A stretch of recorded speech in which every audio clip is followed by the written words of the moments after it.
Hello, Podlings. Welcome back to Remedial Rewatch Community 101. It is Season 2, and we're in Part 2, Episodes 13 through 24. Welcome back. We're excited to have you in the classroom with us, and joining me as always are my co-hosts, the fantastic Randy Elaine, the professor himself. Hello, Randy. So happy to be here, not only to support our podlings, but the human beings of the world. All the human beings. And with us also is the great Tyler McCarthy. Tyler, how are you, sir? Missed you this month. Likewise. Yes, it's great to be back. It's great to be talking about another great batch of community episodes. I'm really excited for this one for multiple reasons that I think you're about to get into. Mm-hmm. This is a very special episode for us. Are we talking about another great batch of community episodes? We sure are. Is there a lot of iconography nestled in it? There sure is. Could we talk about it alone? We sure couldn't. Tonight, we get to welcome our very first guest here to Remedial Rewatch. Welcome in the, inimitable Allie Nelson. Welcome, Yes. Allie. Why, thank you. It was such an SAT word to describe me. I really appreciate it. I strive to live up to it. We're highbrow and academic here. Hi, Oh, yes. We are Just like a real university. I'm going for cover of Dean Magazine, as you can tell. Oh, yeah. Worst idea for a magazine. Yeah, just get in there before the third issue, Kris, and you'll be good to go. Yeah. But all things, all joking aside, really thrilled to have Allie with us. Really excited to bring a guest in for this chat. I understand, Allie, you are also a huge community fan, so welcome in. Yes, I requested specifically this batch of episodes, too, so I really appreciate you having me on for this. Great. And for the listener who aren't familiar with Allie, we should mention up top, I am her husband. She is my wife. We are a married couple.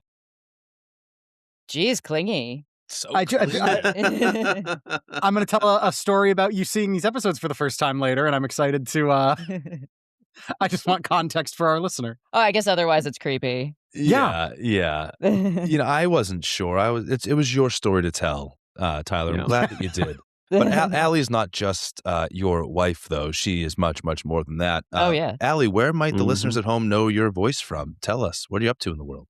Oh, I mean, you likely, if you are a podcast fan, you will know me from my podcast with my husband, Tyler. We do Not Couple Goals. It's on the Pop Break Network. And where we talk about romantic thrillers, erotic thrillers, because those are my big guilty pleasure. Although some of them are like genuine good movies, but most of them are really bad. That, and then in general, just the Pop Break. I've been on several episodes with pretty much everybody in this room right now. And then I've been on media.slash.lit. So we've done a good deal of our podcasting together. Little spoiler for the two of you. We just recorded our Season 2 finale episode. And when we reflected on our favorite humorous moments from the year, a particular exchange from our Zebo episode was my pick. So thank you so much for that. Aw. Thank you for giving me an excuse to talk about laughing in the dark. Yeah, to listeners at home, this is the very Allie and Tyler that we were gushing about, just what a hoot they are. So do check out that Not Couple Goals podcast, please. Amen. Thank you, friends. All right. We're going to get into these episodes, but before we do, Professor Randy, care to hit us with a cheat sheet, get us ready for study? Oh, absolutely. Thank you, sir.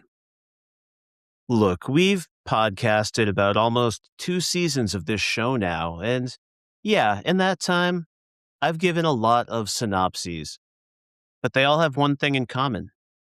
They're all different. But the shark in that water is usually Pierce Hawthorne, clinging to the emotional ghost I like to call his personal inadequacy.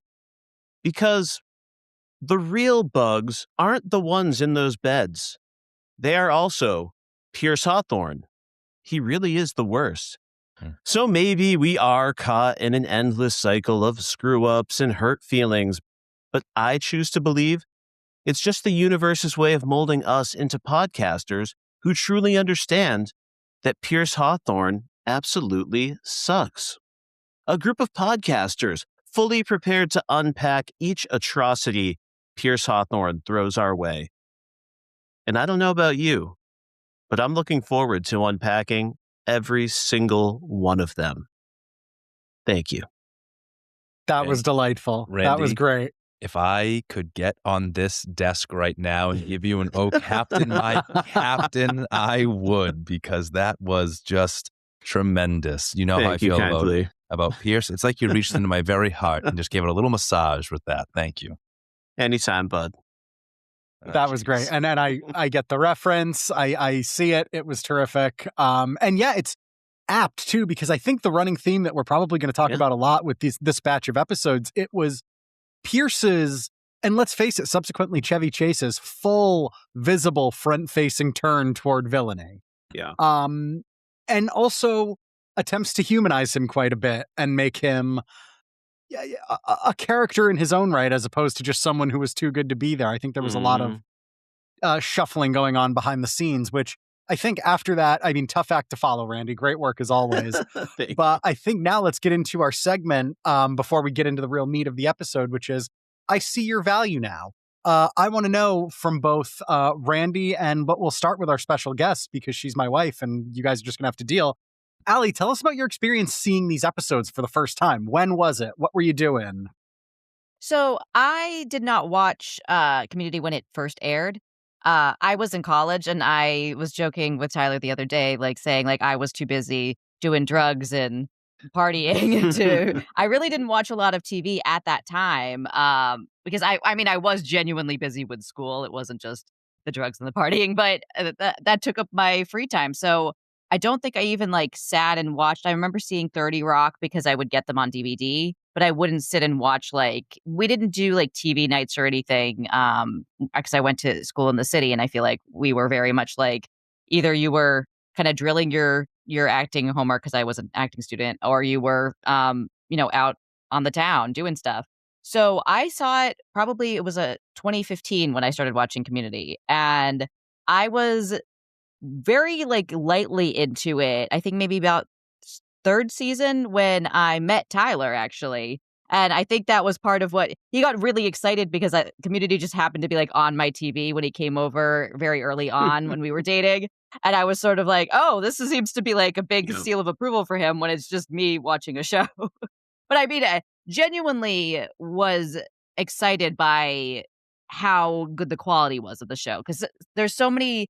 I feel like we go through dearths of like sitcom deserts where there's just no sitcom that's really hitting. And at this time, like Community was just such a special one, kind of filled that hole that like Arrested Development and like the not straight across the plate, the sort of left of center sitcom that I think you need to have going at each time.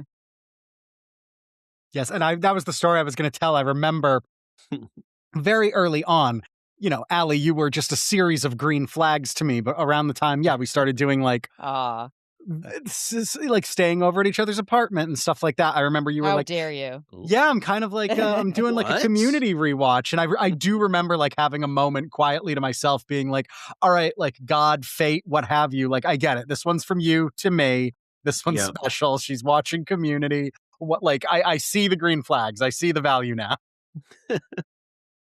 I'm just picturing Tyler with his very Community-esque study group in the background while Allie is hanging out with Starburns. For real. Yes, Allie's... that would have been probably what I was doing. I mean, I guess honestly, a lot of us were very much Annies. So like people who would do drugs to do better at school, but were also very school focused. So I feel like that's why TV just kind of blew past me at that time in my life. Little Annie Adderall. Well, before we get to our first time viewer, Randy, tell me a little bit about your experience with these episodes. Yeah, so as we know, I watched Community as a binge during COVID. I had never gotten around to it for whatever reason. Flew through it, absolutely loved the show. So I've been kind of approaching this question from the perspective of nostalgia for the most part. The things that brought me back to where I would have been if I had been watching it at the time. And I've got a couple candidates. Oh, I thought you just loved COVID. Oh, so much. I mean, it's an unpopular opinion, I know. No, isn't like if Community had been around during COVID, like which character would be the one who would have been like, I know there was like death and destruction across the globe, but like it was so nice to be able to like hang out at my house with my friends. I secretly loved it. That's Annie, I think. Yeah. Or I was going to say Shirley. Well, isn't it Jeff who has to, he's like, I'm just compartmentalizing the memories. Because remember why? That's true. Because the whole Glee Club, Glee Club died. He's like, I was just compartmentalizing. I was remembering in a car around crash. that. Yeah, so I think that's Jeff. That's true. But nevertheless, the thing that brought me back into my memories more than anything else was when Britta has finally had it with Shirley, and she's like, we're going to listen to this damn CD. And she walks into another room fully expecting to find a CD player there. Like, there's no worry in her mind that there won't just be a CD player in this room where people spend time. That's changed very quickly, but I remember that time. We just did a whole podcast bit where we exchanged hypothetical mixed CDs on our podcast. I say hypothetical because they were just digital playlists, folks. So sorry to give you that peek behind the curtain. But yeah, similarly, I was a big recording stuff off the television person. So just Chang's, why do I have to put the VCR on 3 if Bones is on channel 5? And I am not going to lie. I watched a lot of the first 3 seasons of Bones. I was not done with a procedural yet. So that was something I had to face and admit that I spent plenty of time with Bones. So that put me into it. But then I wouldn't quite call this nostalgia. But if anyone listened to our last episode, I was going nuts because I could have sworn that Abed's Uncontrollable Christmas cut to a scene in the study room. And sure enough, while I did have an invented memory of a much wackier scene than we got, we do get a flashback to the real room in a future episode. So I felt relieved, justified, and yeah. And, you know, we talked about this before the recording, but shout out to Veronica Mars. What a show. Hell yeah. That honestly, that started with my wife watching Veronica Mars and me like lightly, immaturely teasing her in an early part of our relationship. And then me very quickly realizing I was hooked and just becoming a non-ironic fan almost instantaneously and having to, you know, eat my words for trying to be so cool. I was so wrong. Veronica Mars rules. No, I said to Allie while we were watching recently, I was like, I can't believe I was watching the OC instead of this. Yeah. I mean, in my Season defense, 2 of the OC was pretty good. I mean, yeah, but wait till you see Veronica Mars. But back to the show at hand. I do love that you addressed that, the Abed's Uncontrollable Christmas flashback, because I remember thinking, yes, I'm sure there were a bunch of people smarter than us watching or listening to the last episode being like, man, I can't wait to next episode when they realize their folly. And yes. So, yes, to you, to the real community fan out there who stuck with us through that flood. Yes. This is your moment. We realize our mistake. We acknowledge our shortcomings and hereby commit to change. And the next time we mess up, drop us an email, media.slash.lit@gmail.com, and we will be happy to eat our words. Yes. As we just established, I've got a lot of experience doing that. So, yeah. But Kris, first timer on this run of episodes. I love we have a Slack chat going for the listener, and I love getting a little bit of live commentary as you were going through some of these episodes. Tell us about your experience. What did you think about this batch? First and foremost, I was thinking of you immediately, Randy, in that moment when we got the flashback. Nearly messaged you in that moment. Yes. I'm sure the podlings who didn't email were just protecting me, not wanting to spoil anything, understanding that I am a virgin watcher, right? They're worrying about my purity. I really enjoyed this batch of episodes. Of course, it's full of stuff that I was told was coming. I'm starting to have this experience because I'm chatting about the show enough with you both, and there had been enough little nuggets nestled in our episode structure that I've been waiting for certain references to come to fruition. And in a way, I feel like I'm watching it with you guys as this stuff comes about. There's no one to high five in the room when he says pop pop for the first time, but I was pretty excited when I heard pop pop for the first time. Magnitude. Yeah. I was like, Kris is going to be a Magnitude fan. Guy. For sure. I very much like to, that's my kind of energy. We're going to close out this episode with a group pop pop. Yeah. Wonderful fella. Wonderful fella. So yeah, between that experience, imagining that I'm actually with you guys because some things that I've been expecting are washing over me, and then just the magic of the show. I've said it, I think, every episode, but I just can't believe how much the show can remain an absolute farce. It is more and more cartoonish all the time. Yeah. And I only fall deeper into my feels. I only fall deeper in love with these very Yes. real, very fleshed out characters, no matter how absurd and over the top they may seem sometimes. I think everybody had a chance in these 12 episodes to tug on my heartstrings a little bit. Pierce in all the wrong ways. Yeah. I really, really despise Pierce. He's not just like a shitty character who can't get out of his own way. He's like so intentionally mean. Yeah. So we'll get there. We'll talk more about that later. But he's in these episodes, even as like other stuff is happening.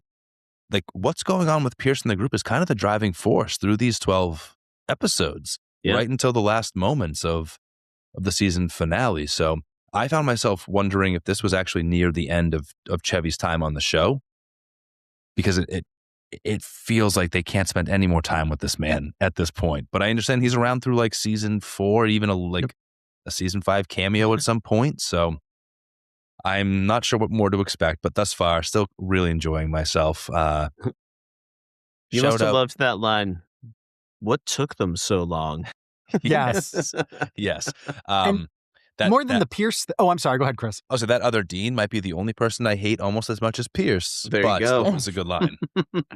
I think Dean Pelton hates him too, but also loves when he whispers in his ear. Certainly.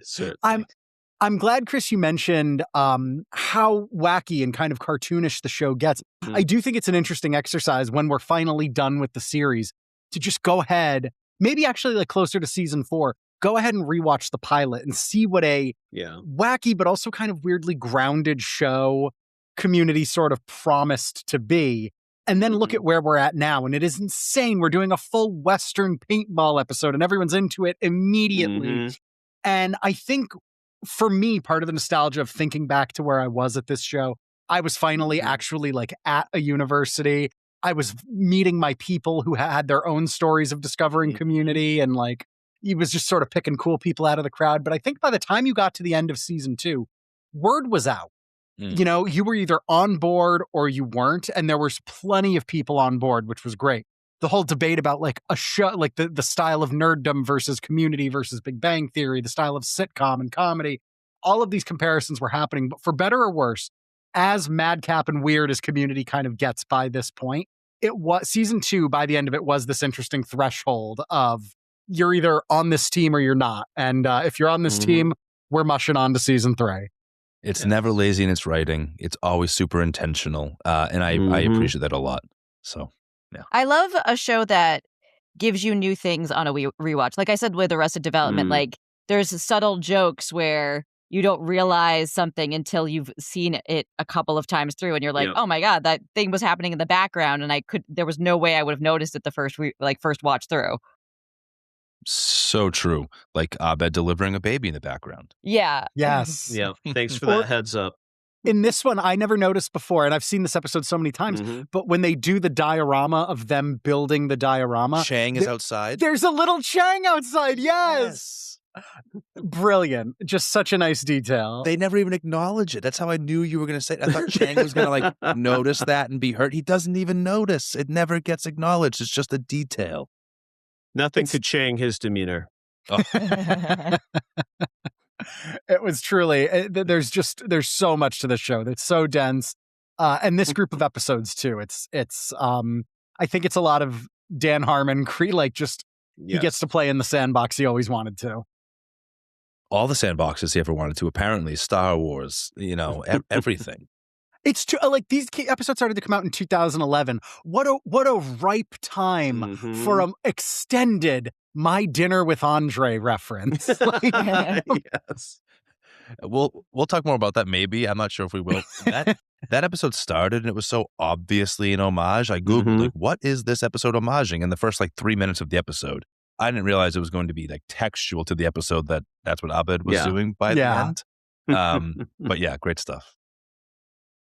Had anyone heard of My Dinner with Andre before seeing that episode? No.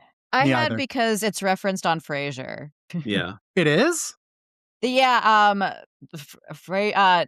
Martin, the dad, and Niles accidentally switch videos, and Niles ends up with a Jean-Claude Van Damme movie, and Martin ends up with My Dinner with Andre. Perfect.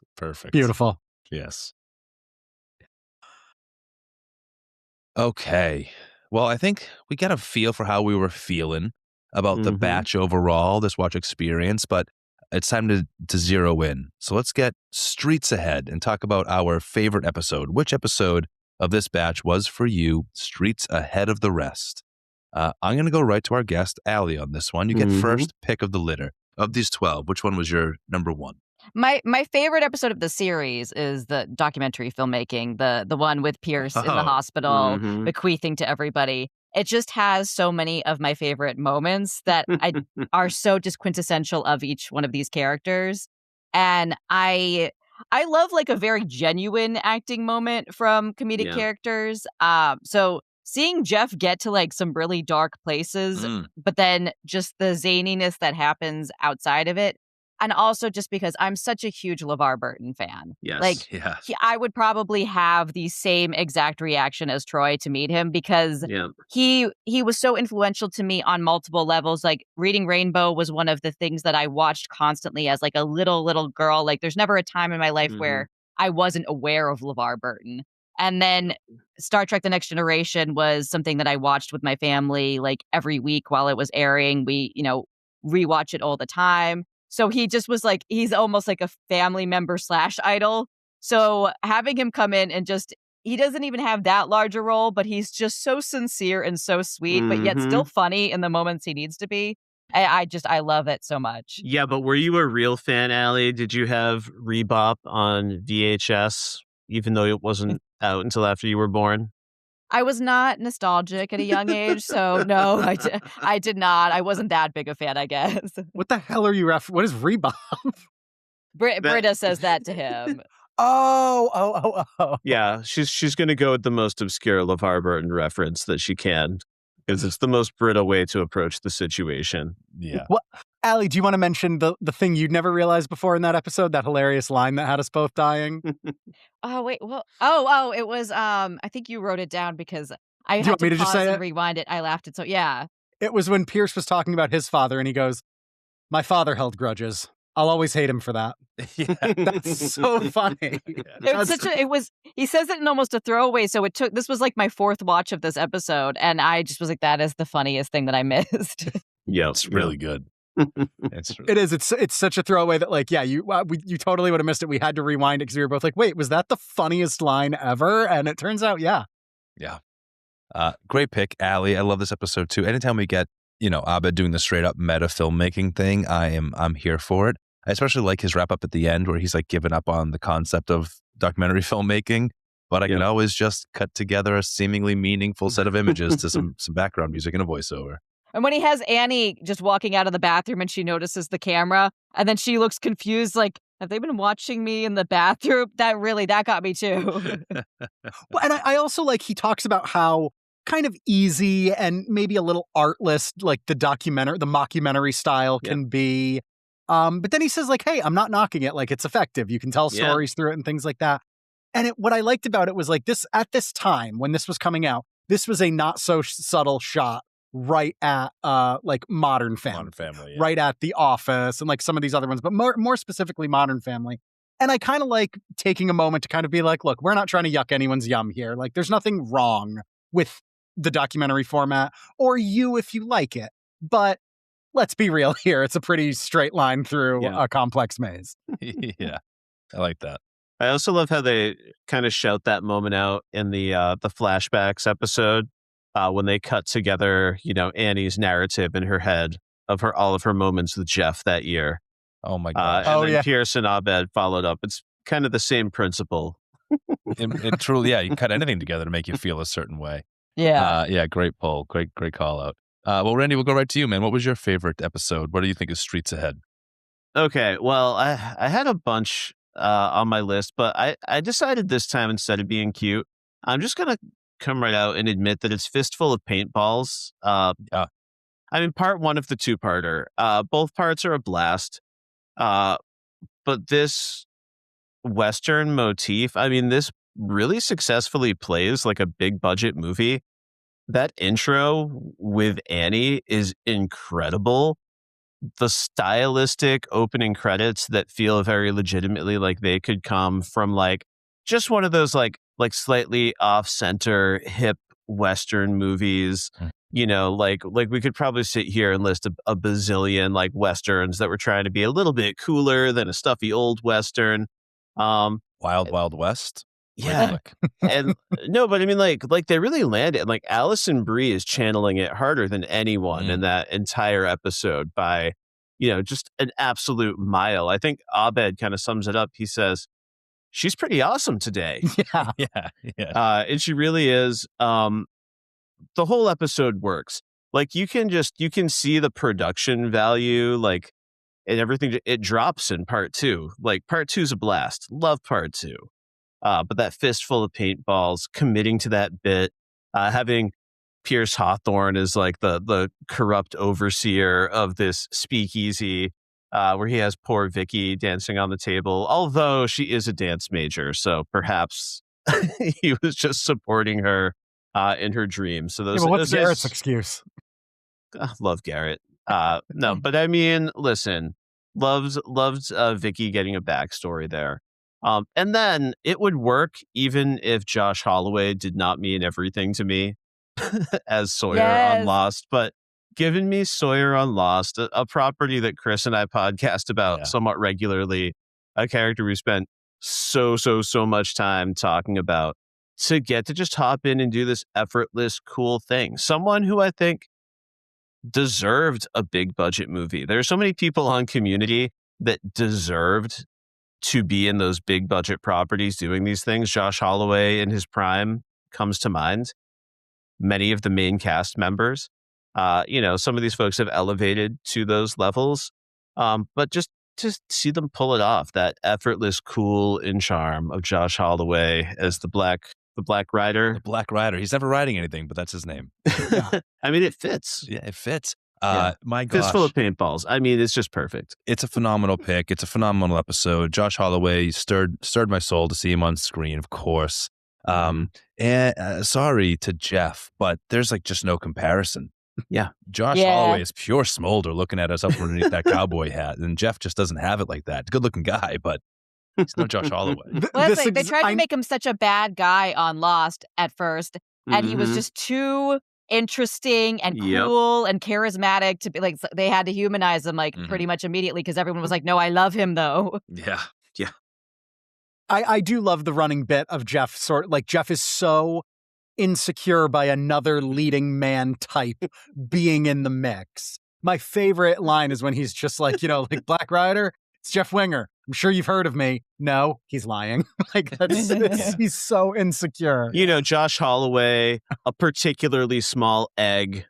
Yeah. All sorts of things will wreck his confidence. Yes. What a great pick, Randy. It's also, when you go back and you look at modern warfare and it was a small but significant cultural impact that show had. To be tasked with doing it again, like, in what world would that work? And the swing of being like, okay, we'll do a paintball battle royale, but this time it's full Western, and we'll do it that way. We'll do it again, but it's got we're gonna find a way to make it different, breathe new life into it, make it a different kind of homage, and also there's no world where a second round of paintball assassins is a good idea or a believable idea. So we're really just gonna get Wile E. Coyote about it, and Also, just shout out to Annie.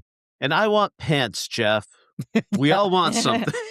But also the luck of having the Russos early on in their careers to have them be able to direct episodes like this. I think it was only one of them. I don't remember which, because Joe did one and Anthony did another, in quick succession. I did not write down who was doing what. But to have them right when they were about to start just really doing full on Marvel and just, hit that stratosphere, able to do your tiny little low budget sitcom action episode, just amazing. Special shout out to the costuming department on this one. Everybody's unique curated Western look, it was so appropriate for the individual character. Shout out to Shirley in her awesome Western preacher fit with her 2 guns. Very the dual wields. And Troy's look that was able to downgrade to a future Star Wars type in the second episode too. You strip off a few layers and suddenly he's got space cargo pants on, and it's pretty cool. Even Starburns losing the vest fits into the Rebel control room aesthetic Yeah, big time. I was going to say, they didn't commit quite as hard to the Star Wars, to your point, Randy. They definitely, the production value around the Western was more fully realized. Yeah. But the bits of Star Wars that worked really, really worked.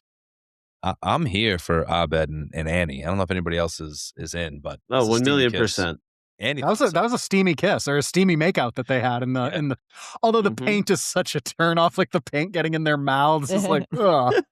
I did notice the one particularly clean section of Annie, that everything else was covered in paint, but she pulls away from the kiss. You're like, one little clean area that must have been Abed. That's funny. I didn't notice that.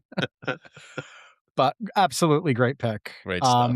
Chris, how about you? What was yours? No, Tyler, it's on to you, sir. I'll go last, please. Well, I think unless Chris, you're going to pick what the biggest episode, the biggest sort of cultural impact episode, I can go with Advanced Dungeons and Dragons. Unless that was going to be yours. It was not going to be my pick. No. Hell yeah, because I do think we need to talk about this now. First, up top, I'll be the one to address it.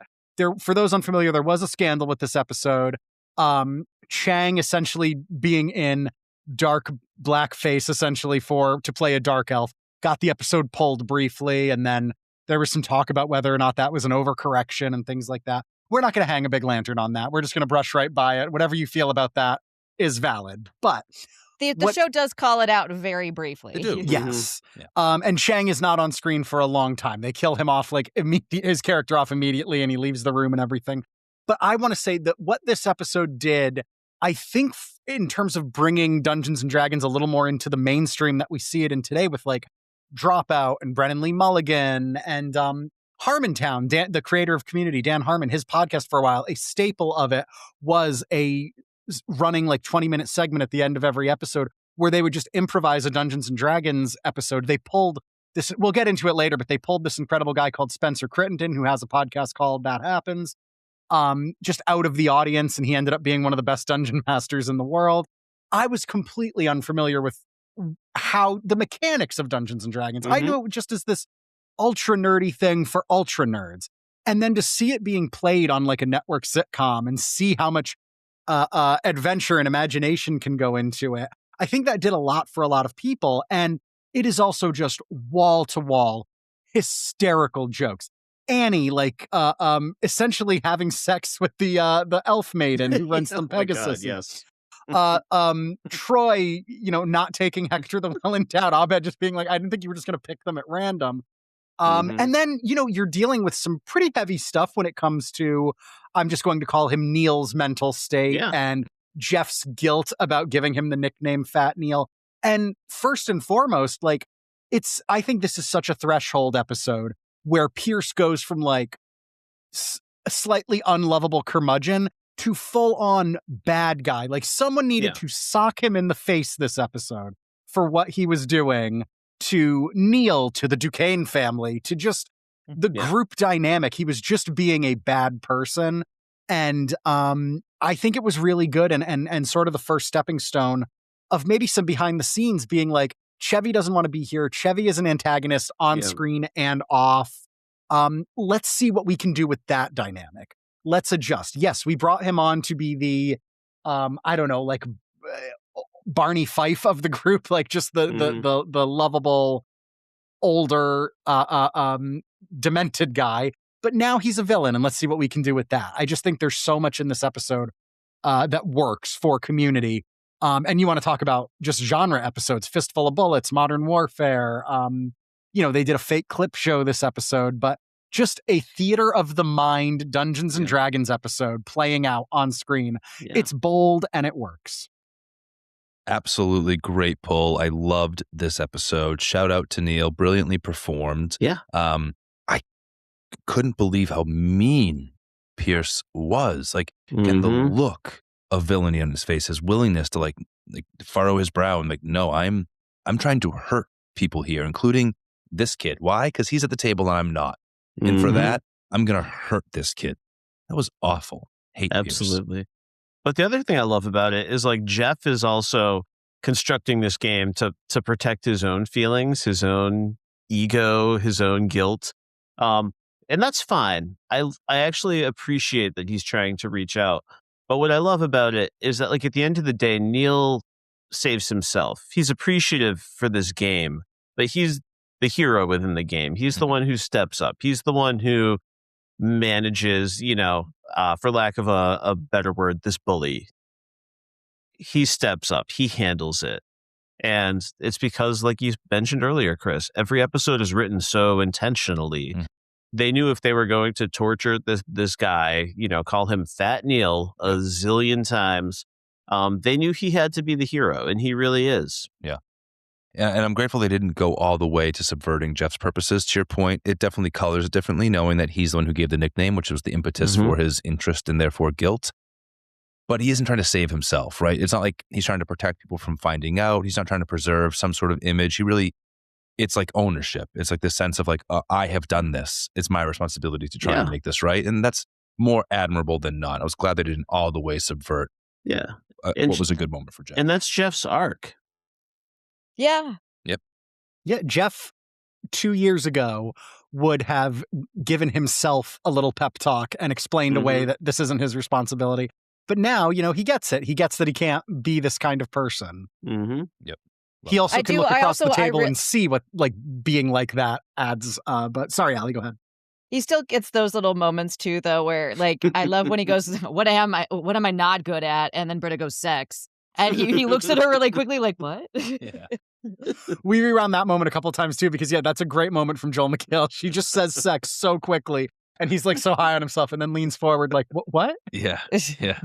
Because he's insecure enough to believe it, even if maybe she means, maybe she doesn't, maybe it's an obvious joke, but she said it. And when they're trying to point out to him, there could have been other descriptors of Neil, he's like, well, the other man was black. He's tall, things. And he's like, well, I don't see the world in those terms. Never mind. He realizes that he's high roading everybody, and he gets off of it. Yes. Yeah. I also just think it's very funny that there happened to be the other Neil was standing there, and it's like, why could you call him Skinny Neil? Well, he's not that skinny. There's so much. It just keeps going. Yeah. Yeah. Very, very good. Great pick. Great episode. Yeah. For me, I'm really excited to celebrate Intro to Political Science. I enjoyed the crap out of this episode. I'm not sure why. Maybe the politics of it all felt so safe compared to what we're living through today. It felt so sort of throwaway and innocent. But just a great Jeff episode, a great Annie episode, and some real zingers along the way, including silly throwaway stuff. This episode opens with the tallies on the table. For some reason, Jeff is tallying Ab mentions for himself. Abed's tallying classic wingers. And Troy's just tallying tallies. He's got a notch tally. Just notches. He's not tallying anything. He's just doing notches and has labeled it as such. That's also just a great moment from Donald Glover, because he laughs like he's doing a nostalgic oh, you guys, but in reality he's just tallying notches. Right. So perfect. Which is completely immaterial to the overall episode, right? Just a hilarious, wonderful little bit. Oh my gosh, yeah, I laughed when I saw Troy's. The only thing that really hurt me in this episode, and it would stick in my craw a bit throughout this season until, oh my gosh, it might not be until the second or third to last episode. Jeff gets a new like hairdo. Jeff is doing more of an emo, bangs, messy thing happening. Distracting. I hate it. It really is distracting because He it's looks like a bird. unattractive. Yes, Jeff is concerned that if he was less attractive, people would like him less. Guess what, Jeff? No, there was a brief moment, and I don't think this is the show doing a prolonged bit, but there was that moment where he keeps referencing that, like, how big his own forehead is. And when they mention, like, I think Donald Glover at one point, or Troy at one point is like, it's not small. Jeff turns and, like, starts pulling his bangs down. To That's hide after he has fixed it for the season, though. You're right. Yeah. He has returned to the flip. So maybe that's why he was going with the new hairstyle.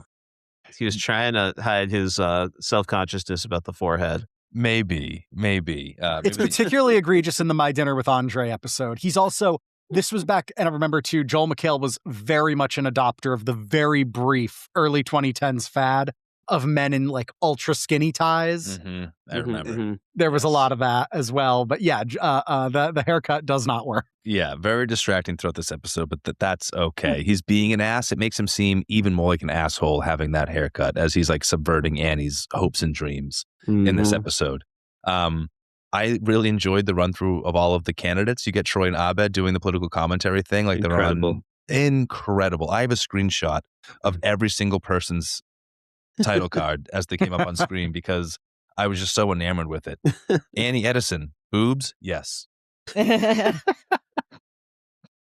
What? Leonard Rodriguez, I remember all the wars, is his quote. I also love that at one point he describes Leonard as, it's like God spilled a person. No, that's Garrett.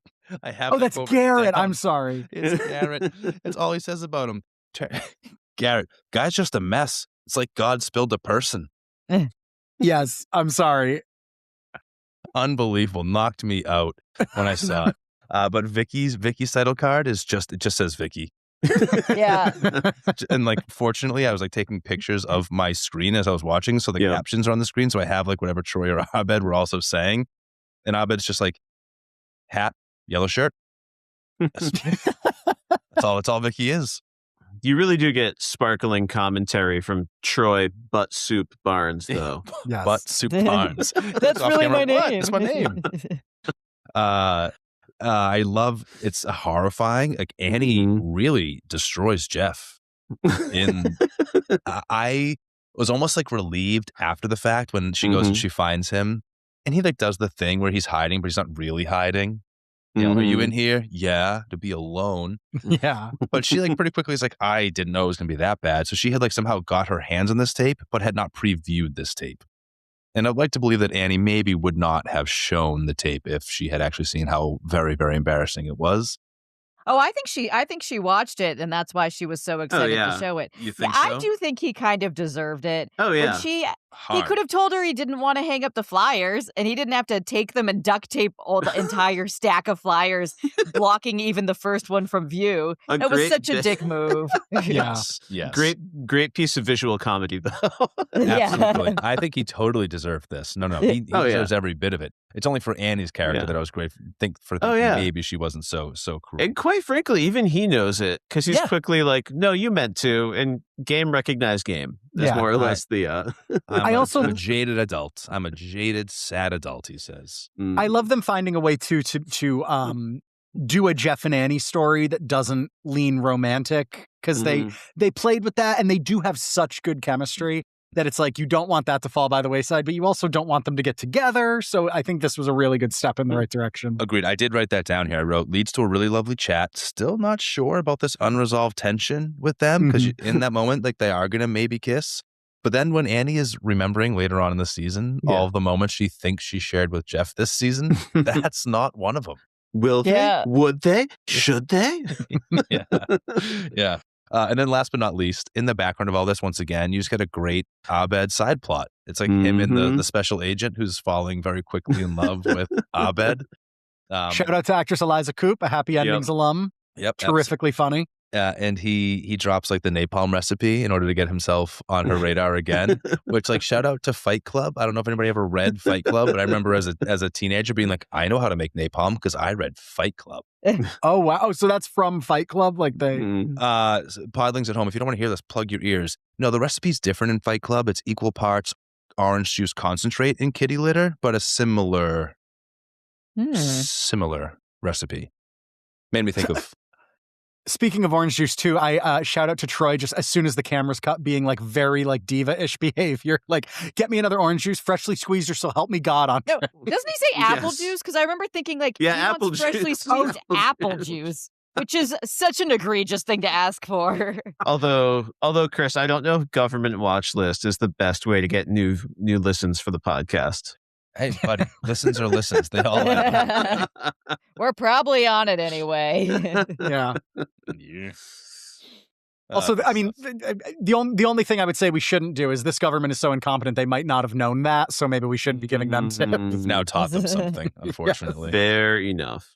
My favorite bit from that is just, it's part of the commentary, but the margin of error on this poll is 98% or higher. In fact, we have no idea how to calculate it. We talked to two people at a vending machine. So good. Age, Pierce at Hawthorne, age 66, dick. I do like the joke of he's only in the running to get Vicky to drop out because she wouldn't lend him a pencil. And then she does lend him her pencil in his cheek. Yeah. Yes. Thank you, Vicky. Shout out, Vicky. Also a great Dean Pelton episode, too. The moment where Britta gets up, I believe mankind need not be governed. He's just there. Well, it's good to know there's a floor on this thing. For the listener, I'm doing his like applausometer, and like, yeah, he's like, not getting much, huh? Yeah. And we get a little dig at Joe Biden before we were even taking digs at Joe Biden. We get like a not Joe cameo in the back of the limo at the end. Although he does have a dream about being a real president. A real president, he says. So yeah. I'm going to shout out my wife because when we watched that, we were watching it together, and she goes, "Don't follow that dream, Joe." Yeah, I did yell, maybe you should just retire. They're already making him sound so sleepy in the limo. Because that's how he was. He was like 70-something already. It was 2011. He would be the president for 9 more years. I know. It was, oh my God. The episode, it is interesting to watch it in 2026 because you are seeing how transparently Jeff is doing the kind of stuff that we're seeing now actually work. Like how he's just like, you're saying Greendale's dirty, and it's like all of that is the exact playbook that's actually working and running our government now, and it's tough to see, but back then it was still fun to joke about. Brilliant pop stuff throughout this whole episode. His whole debate performance, pop, never fails to get a reaction from the whole crowd. Pop what? Pop what? What is he saying?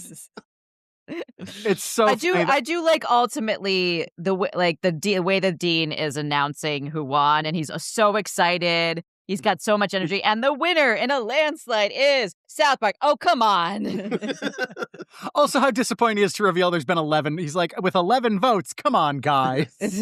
Like, they all sat through all those debates. They've been there all day, and 11 of them voted? Most of which for South Park. Yeah, what were they doing all day? Troy and Abed both voted for South Park, unbeknownst to each other. Anyway, and Jim Rash looking great in his sister's Uncle Sam costume. Yep. Yes. Yeah, sisters in quotation marks. Yeah. The same sister that tweets Jeff about whether or not he has a crush on the dean. I'll never say. That is one of the other cute moments, like in one of the episodes we haven't mentioned, when he sees the picture of the dean sees the picture of Jeff as the cool cat at the funeral.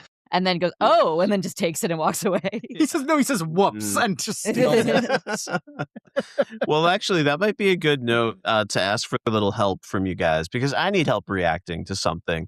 We've got so many episodes and so many beloved characters. So let's just hit some of our other favorite moments with these characters, and let's keep it with the dean. What are some of your favorite dean moments from this run? Without a doubt, we have to mention, I love the concept of a fake clip show. I thought that was so brilliant. I'd never seen anything like that on TV. I don't know if this was the first show to ever do it. Probably not, but I'd never seen it before. And the montage of Dean coming in with all of these different, just so tangential occasions, like a cotillion to celebrate, like the new environmentally friendly windows or something. It was so out of its mind. The Baroque costume to say that the music department. is Baroque. It's so funny. Yeah, he's just like constantly trying out new drag personas, and he's just like rolling them into the study room to see what he can get. The Tina Turner, brilliant. Like he does such a good Tina Turner kick. What's Dean got to do? To do with it? He works every fit. And I really do hope we finally get the movie someday, because I would love to see the Dean revisited in 2026. Yes. I think they are largely trying to write him with love, but it's still behind that layer of mockery and this is weird. And I think we could have so much more fun with him in 2026. Just celebrate all of the great costumes. So, and then the cartoon that he makes and he voices everybody. That was so funny. I really like that. I don't know. I did not expect him to kill everyone. That seemed a little bit of an overreaction. But I do like that he ends it with being like, I think you have a crush on the dean. I'll never tell. And like, did I miss a reference to the dean making cartoons or anything like that? Or was it just, here's a cartoon made by the dean? With like a production company title card and everything at the end. Beautiful. Like just so wacky and out of pocket. I also, the shout out, it's not necessarily a dean moment, but such a good joke where they're talking about all the different classes that are available. And then just out of nowhere, there's a random guy on the PA. And the dean goes, it's not too late to sign up for my like announcements making class. Yeah. Which only $10 an hour he's charging for the horseback class. riding, etc. are all things that we could afford to offer if some of you would just sign up for hopscotch. I love Annie's where she says not to take the comedy class because she dropped it right after the one on setups. And she says the instructor, the professor was so old.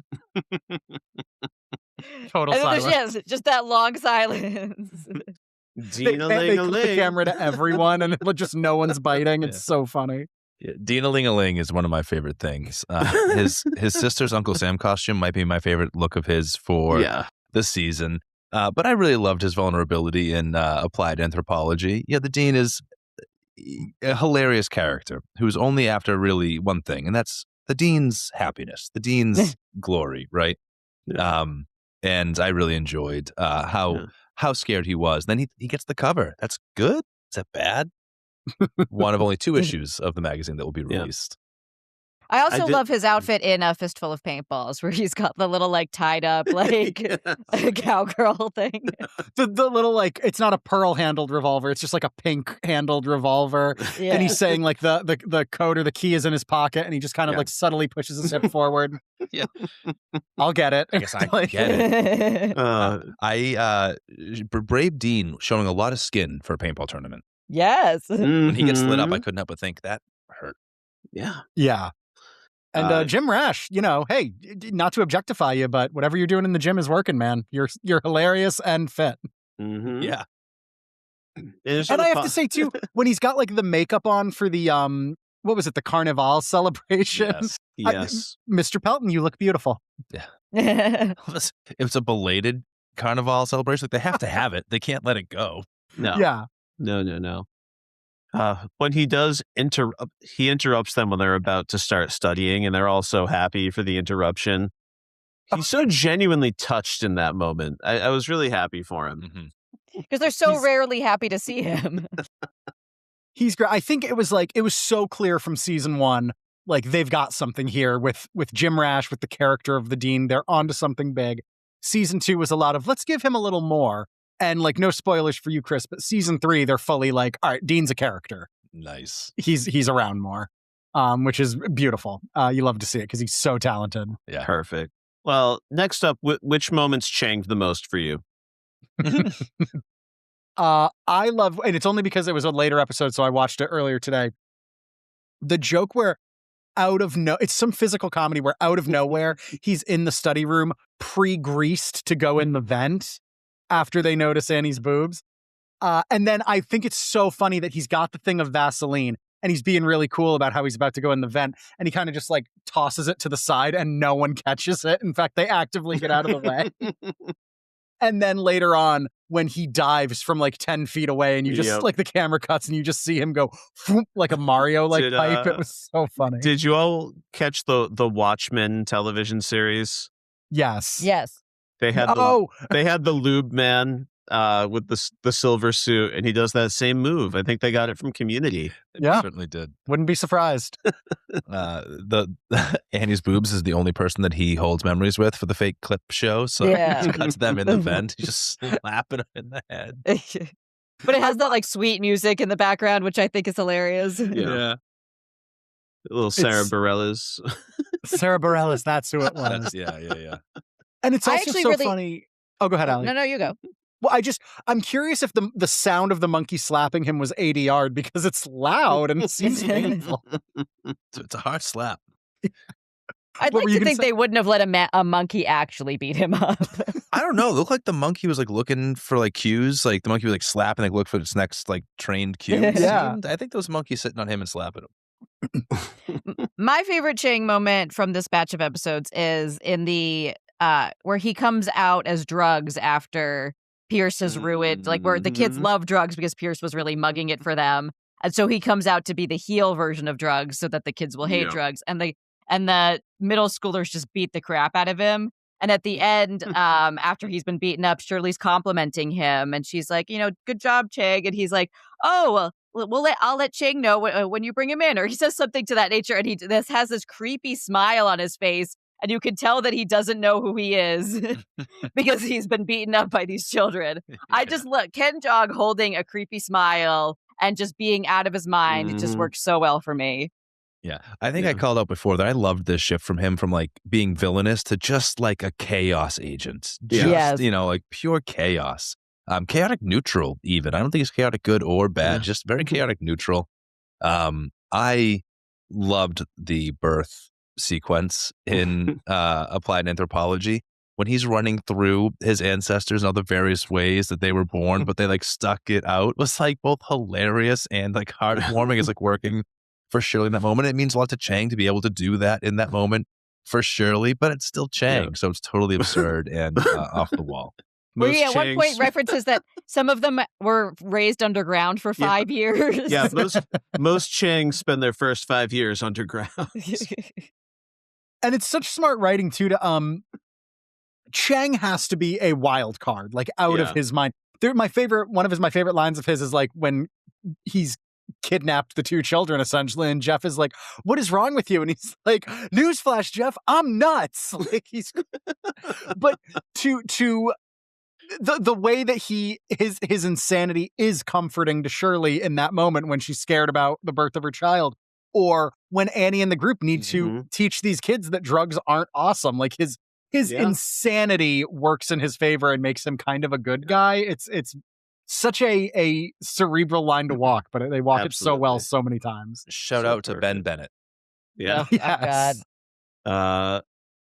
Oh man. But yeah, I do love him also just like constantly turncoating in the paintball game, joining every faction over and over again. But I think my favorite was just him putting on his like 50s sitcom dad persona to try to convince Shirley.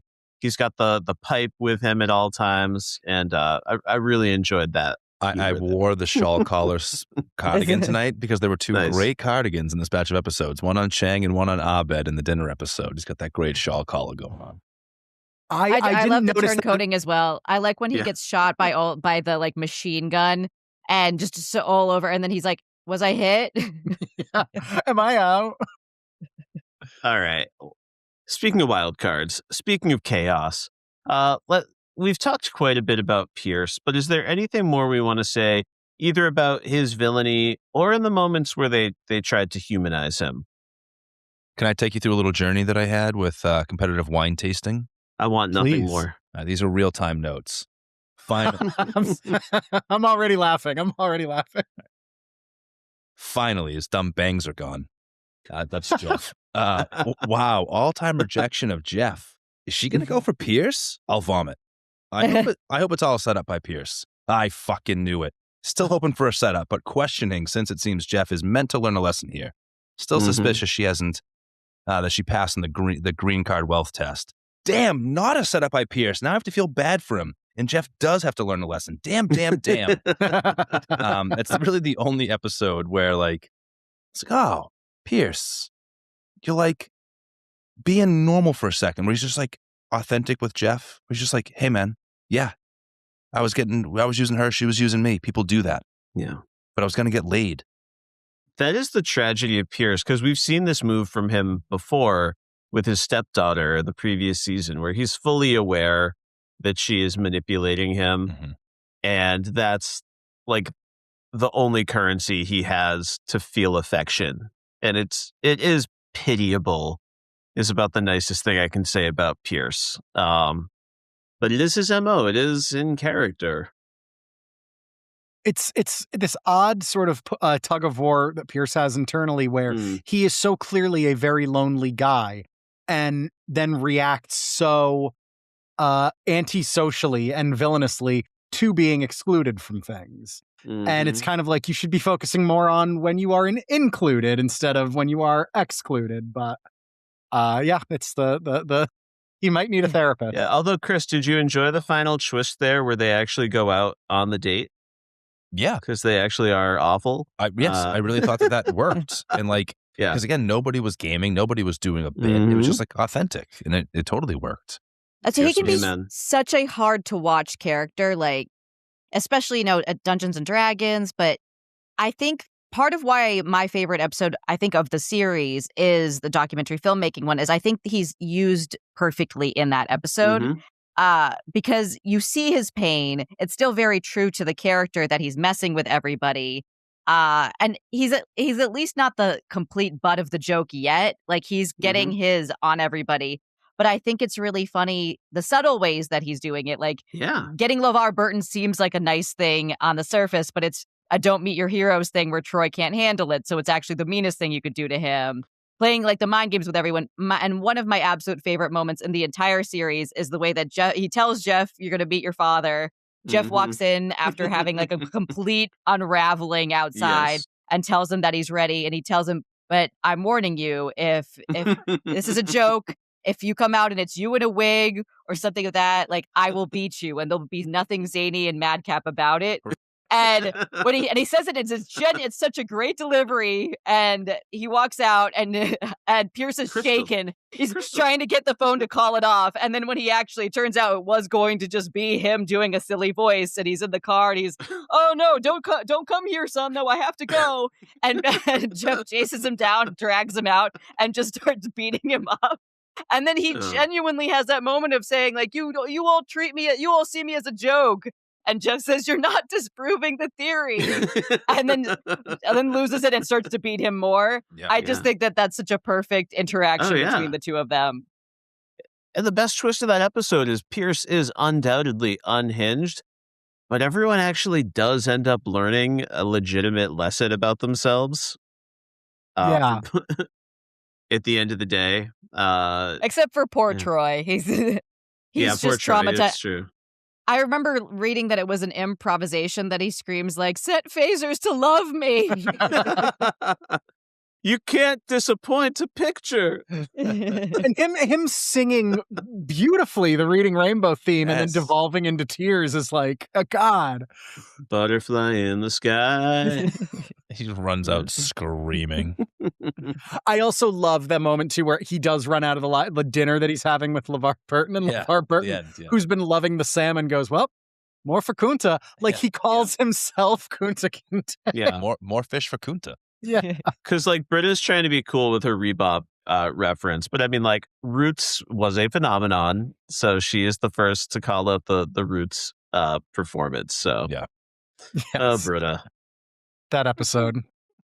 All right. Well, moving on from Pierce, how'd Shirley fare in these episodes? She's got this whole pregnancy situation, the nightmare of a possible Chang father situation. How'd we feel about Shirley in this run?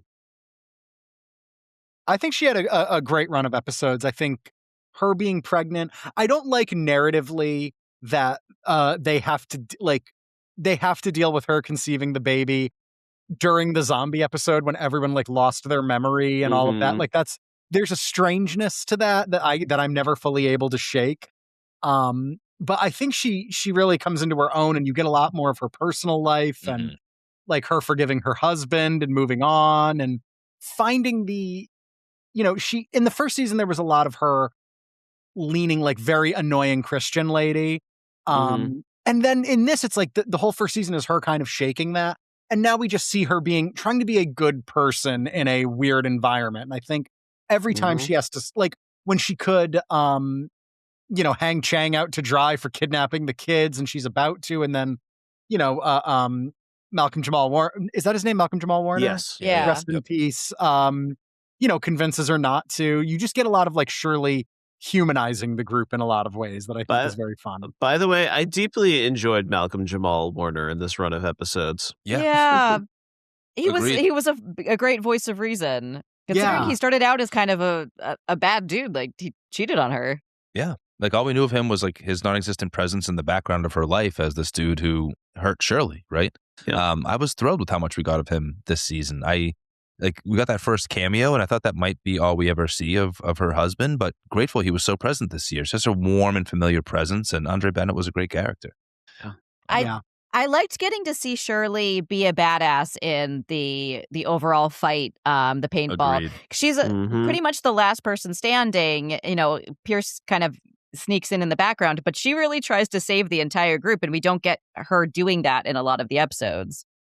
It's actually, I think, the moment that she's like most front and center this season. When she's like, I got to win this. She grabs the gun, one headshot, boom, and she's off and running. And then she that sets off one the paint headshot where she kicks the door open and just boom, that one guy with like barely looking at him.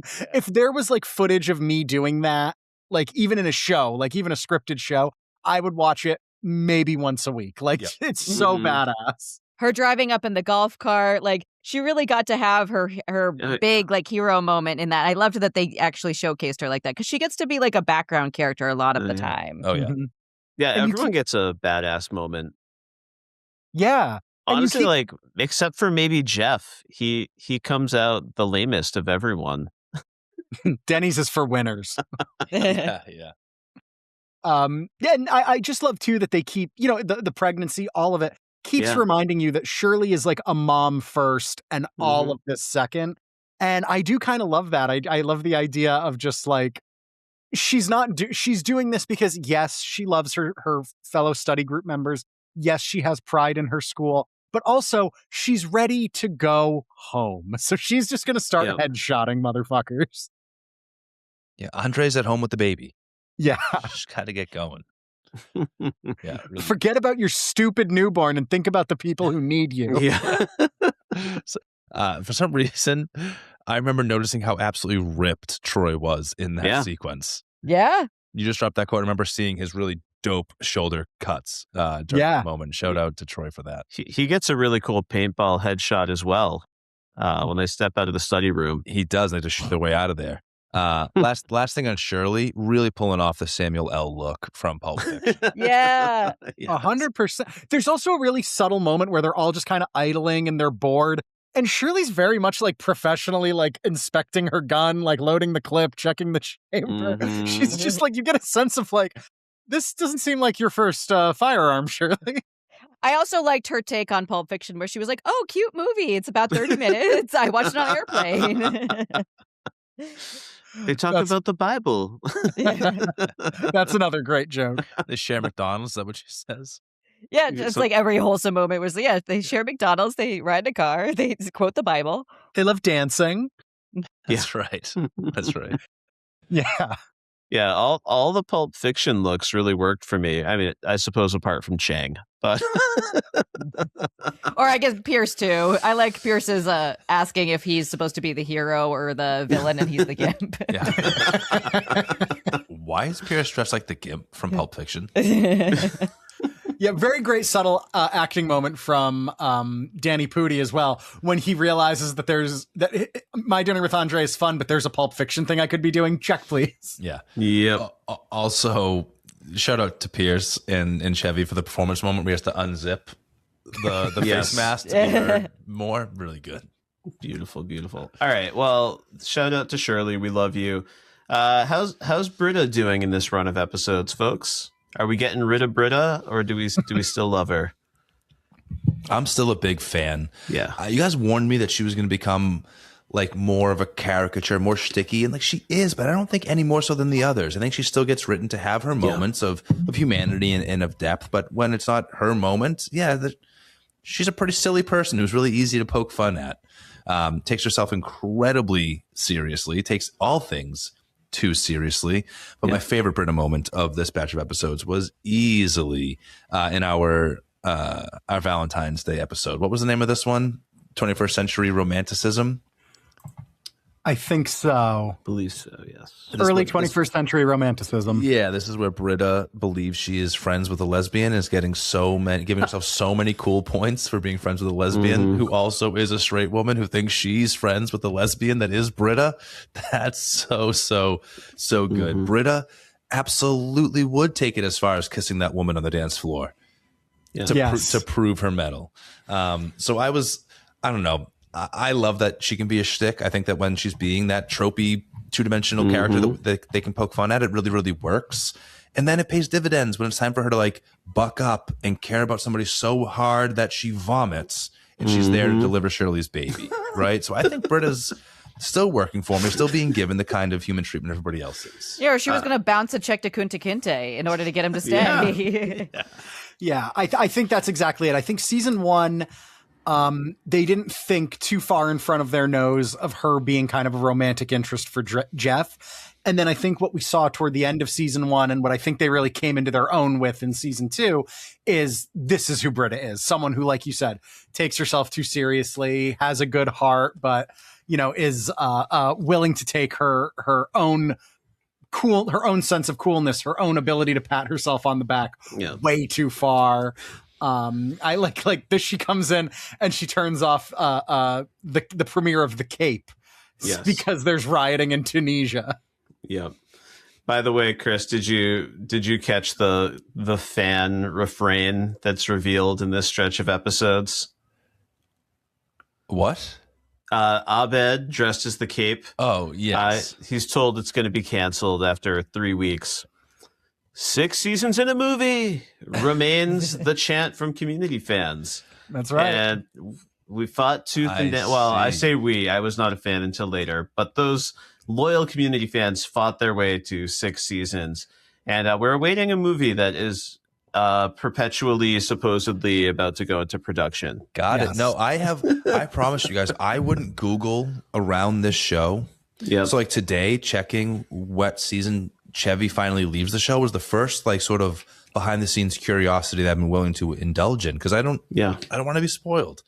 So and I respect your commitment to being a like newbie purist in that way. I think that lends a great voice to this podcast. So I didn't know that was a thing that fans have been championing, that it comes from this episode, 6 seasons and a movie. I did Google The Cape because I was curious about the Cape. And I was pleased to discover, or maybe hurt to discover, this was at a time when NBC was doing this weird thing where they like lose faith in a show, but streaming was starting to happen. So they put it on their website. Yeah. The only place you could see the finale of The Cape was on their website. They also did this to a show that I loved called The Black Donnellys. Did you guys ever see The Black Donnellys? No. I heard of it, actually. But that was I've never watched an it. Irish family, like a dad and the sons or something. Brothers. No. They're all brothers. Okay. Yeah, they're all like black Irish, which refers to like dark haired, more of your like roguish, maybe troublemaking Irish stereotypically. And they're just like brothers from New York City, from a neighborhood in Queens. Great show, The Black Donnellys. But one of those, like, it was too violent for NBC at the time, got pulled, but it was too popular to really pull. So they put it on their website for the remainder of its season and then never made more episodes. Well, get ready to talk about some of those weird choices from that era, Kris. We will have plenty of time to talk about that. I'm going to go watch me some The Cape, though, because Abed seems to really like it. I love that moment of him trying to sneak up on Jeff, too, and then he's meant to just kind of put the cape on him, but instead just sweeps all his food. And he just runs away. I always find it very funny when characters just run away. We did lose the thread of Britta a little bit, and I just want to shout out, I love all the stuff that you all mentioned. I love that she's got some self-awareness. I don't know, this may be an unpopular opinion, but I actually am in a bit of a Jeff and Britta shipper. I think they're just the right amount of crazy for each other, and I do feel the chemistry between them, for better or for worse. But putting all that aside, I don't think she made me laugh more than... I'm so sorry, I had it right here. Nothing made me laugh more than when she did her whole "hit me with your genie's bottle, rub it all over me" performance, which was a wild misunderstanding of pop stars. Just no idea how to refer to Britney Spears at all. I actually really like her playing Dungeons and Dragons, how she gets really stuck on the like socio-economic policies and inequality in this imaginary world. And it really bothers everyone. But then she gets so upset when, what was his name? The dwarf or something that Wasn't dies? it just like Kyle or something? Yeah. He's a goblin. Yeah, because Abed's not good at names. A gnome. He's a gnome. A gnome. We go. Yes. And she gets so invested that she's like genuinely really heartbroken when he dies. Classic Britta. Yep. That and I know we already mentioned it, but I just want to mention it again when when Jeff's like, "Is there anything I'm not good at?" Sex, like just immediately. Those are my favorite moments from her, just as an actress, when they actually give her a genuine sarcastic moment. Yeah. I can't Nails it every believe time. I almost missed sharing this on Brita before we moved on. I wrote one of the first things I wrote down from this batch of episodes calls it a complisult, and that was an explanabrag. Yes, that's right. Those are very much in my lexicon from now on. Explain a brag. Yeah. Speaking of which, feast your ear tongues on these memory pops. Dude, I had that written down also as one of my favorite Annie moments. Ear Feast your tongue. ear Oh, tongues that's on- Annie, isn't it? It is. It's Annie. It is yeah. Annie. I wrote, Well, what? little preview. There you go. I guess it's getting late and I can no longer read my notes. So perhaps that's a sign that it's time to move on to our next character. Jeff Winger. We've talked about his forehead. We've talked about his hair. What are other Jeff Winger thoughts we have in this run? I like that they sort of started to, because Jeff undeniably was how they build season one. It's a Joel McHale vehicle, is how you would have thought. What you would have thought of Community if you just watched the 2009 ad campaign for season one. I wouldn't say he's bumped down or downgraded in any way, but they certainly have him take more of a back seat and elevate the ensemble of it all this season. And I think Joel McHale is very talented and plays that so well. He plays it completely without ego. He still finds his time to have like main character energy and that kind of thing. And he's got some very funny things and some very heartfelt things. His ego is starting to show. And the My Dinner with Andre episode, he's got a couple like monologues that are both very funny, but he has to play them very sincerely.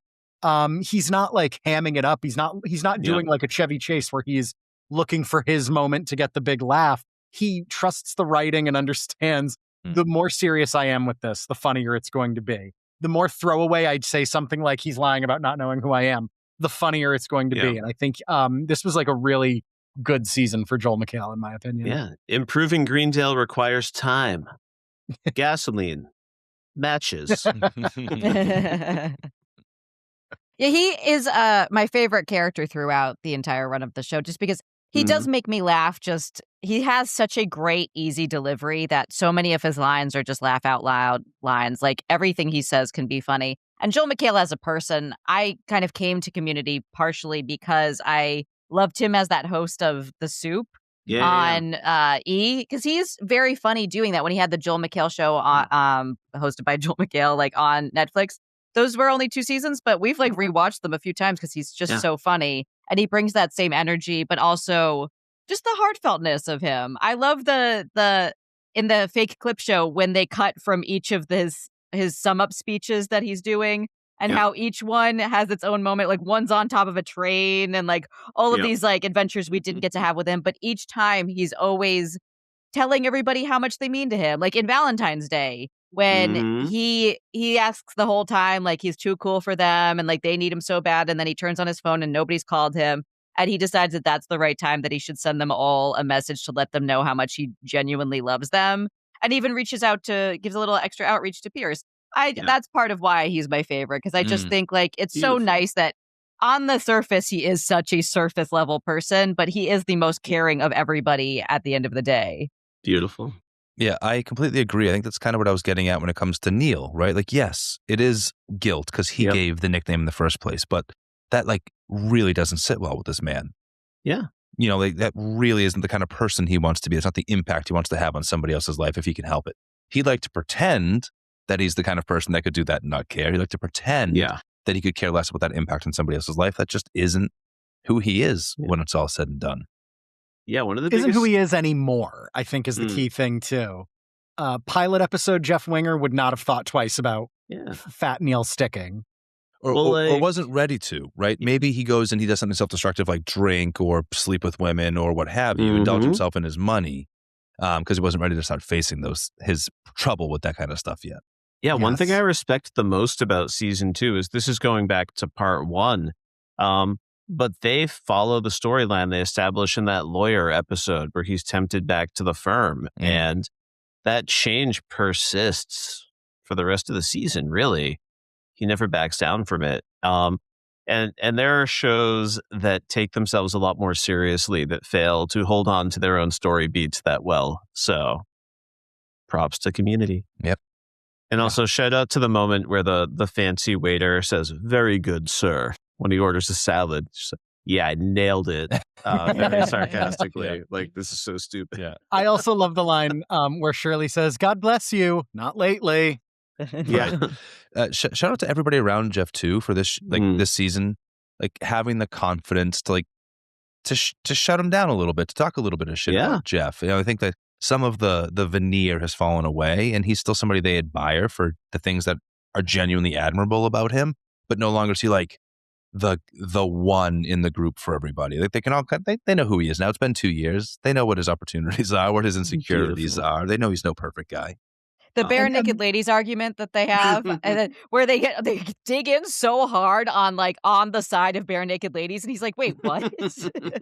How many platinum albums do you have?" Like they're suddenly very on Jeff for not having a successful music career. We're calling them BNL now. Yeah, it's just great. Jeff was great. This batch by going in the background a little bit. Mm-hmm. Well, I was so excited to talk about this next character that I identified one of her quotes and attached it to Britta. But let's talk about Annie Edison. How's she doing in her quest to grow up? Tremendously well. Mm-hmm. I love her budding confidence, her willingness to really own who she is, not to be ashamed or embarrassed by her past and the uptight person that she was that led to a breakdown. She totally owns that. I love how here she is for her sexuality. Is she gonna smooch on Jeff? Maybe. Is she gonna fall in love with Han Solo? Maybe. Is she willing to try out a kiss with Britta? Maybe. Was it Britta? Yeah. It was when Britta, that guy right? yells "kiss," and then she's like, "Okay." Yeah, because Britta had already kissed the woman she thought was lesbian on the dance floor, and Annie's there for it. All of this is just, I know that I'm just being silly, but really it shows the ways in which she is maturing. She is growing up and finding herself as an adult in this world. And I think Alison Brie is such a strong actress too, that it's clear at the beginning that they very much were gonna, Gillian Jacobs was going to be, or Gillian, I don't know. I'm confused. So many people are pronouncing that name differently. But it was clear that she was love interest and maybe going to be more of the central female figure. But I think Alison Brie is such a strong, charismatic presence that they realized, oh, she's very multifaceted. We can give her a lot to work with. Having her be this action hero at the beginning of the paintball episode, but then also, giving her these little girly moments too, because she's also very much 19. I think it's so fun to see her play both sides of that. Yeah. Yeah, her misunderstanding, as much as she has actual chemistry with Jeff, and they have had moments that have ended up in a kiss, her wildly misinterpreting so many other moments is also delightfully on brand for a 19-year-old girl who's smitten. The Heimlich maneuver is romantic to her. And absolutely. Well, and Kris and I just got to have a nice moment. We recorded a podcast with our shared friend Alex Marcus on Mad Men. Yeah. So we got to watch Alison Brie performing on Mad Men right in the midst of season 1 of Community. And just to see that overlap and see all those layers was really fun and interesting. The quote I wrote down, though, Randy, was, "Feast your ear tongues on these memory pops." It's what? Nobody even reacts to it. She gets away with it. She says it and absolutely gets away with it. I also love that we learn that we knew she kind of lives in a rough neighborhood. And then we learned she's out on her own because her parents, she developed a drug problem, and her parents didn't cut her off because she got on drugs. Her parents cut her off because she wanted to publicly get off them and go to rehab and all of these things. And she doesn't want to live under anyone's thumb. She's a little like Pierce in that way. And she's really roughing it super hard. I wrote down this line. It's a little dark, but it is very funny where she says, Pierce says, I think the guy out there wanted to rape me. And she goes, "That's my landlord. And if he wanted to rape you, you'd be raped." She's really living in a tough place. Yeah, she's living on top of a place called Dildopolis. Yeah, she does not let the owners of Dildopolis fuck with her. No.